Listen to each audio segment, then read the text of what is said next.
A gente vai continuar falando sobre a importância desse acordo histórico e também as consequências para a faixa de Gaza com o professor de Relações Internacionais Vitélio Prustolin, que nos ajudou durante toda essa guerra, Vitélio, a entender o que acontecia no Oriente Médio. Seja bem-vindo ao Bastidores CNN, muito obrigado por entrar ao vivo conosco.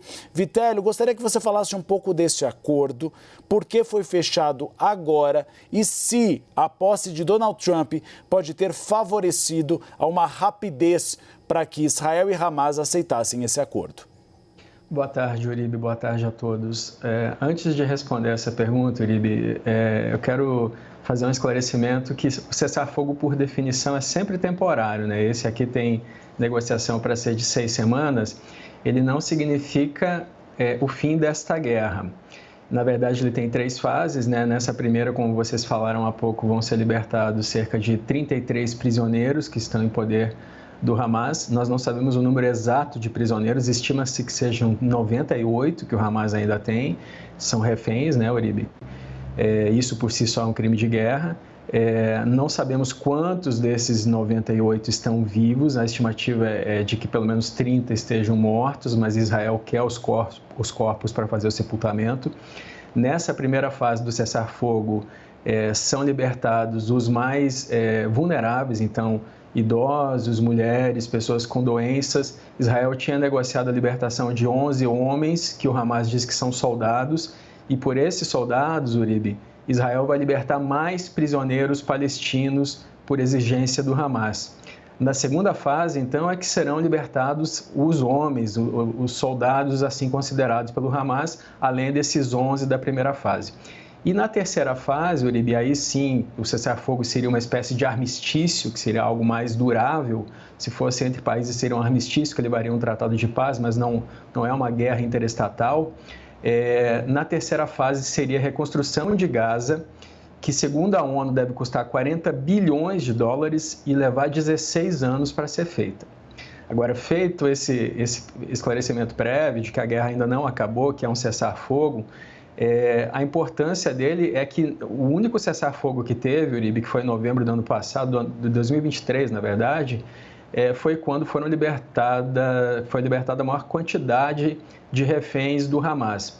Então, esse cessar-fogo também é um momento de libertação de grande parte dos reféns que o Hamas tem em seu poder, já que nas operações militares de Israel, a libertação foi de pouquíssimos reféns e alguns deles acabaram, inclusive, sendo mortos, segundo Israel, nas operações que foram feitas e segundo o Hamas também. Dito isso, Uribe, a posse do Trump, a última parte da sua pergunta, tem total importância para que isso tenha sido feito. O Biden enviou 2 representantes da Casa Branca para lá, o William Burns, que é diretor da CIA, e a Brett McGurk, que é uma assessora da Casa Branca. E o Trump enviou um representante também, que foi o Steve Witkoff. Ele participou dessas negociações e nós percebemos que há uma transição de poder aqui, não há reclamação dos presidentes, nem do Trump nem do Biden quanto a isso, a transição ocorre normalmente nos Estados Unidos nesse momento. Agora, veja só, Uribe, o Biden, como você antecipou, vai falar hoje, vai se pronunciar para os Estados Unidos hoje, ele vai dizer que isso é um legado dele, uma realização de final de mandato. Já o Trump vai alegar que o acordo está acontecendo porque ele vai tomar posse e ele ameaçou o Hamas, que se ainda houvesse reféns com o Hamas, quando ele tomasse posse, ele transformaria a vida do Hamas no inferno, Uribe. Vitélio, você bem explicou que a última fase é uma tentativa de reconstrução da faixa de Gaza. É um processo demorado, mais demorado do que a previsão desse acordo, porque tem a possibilidade dessa população, que foi praticamente dizimada, dela conseguir sobreviver sem realmente aderir a algum outro grupo extremista. É uma dificuldade que os Estados Unidos tiveram no Oriente Médio, no Iraque, por exemplo, e que acontece agora. Como pode ser esse processo, talvez uma participação da União Europeia e dos Estados Unidos para tentar eventualmente levar uma democracia ou outro regime que não seja ligado aos grupos fundamentalistas? Essa é uma pergunta que todo mundo se faz, né? A população da faixa de Gaza é de cerca de 2.300.000 pessoas. a estimativa é de que cerca de 46 mil tenham morrido durante essa guerra, e essa estimativa, é sempre bom lembrar, é do Ministério do Ministério da Saúde, aliás, do Hamas, da faixa de Gaza. A gente não tem como ver oficialmente os números, como apurar os números, mas é evidente a destruição da faixa de Gaza.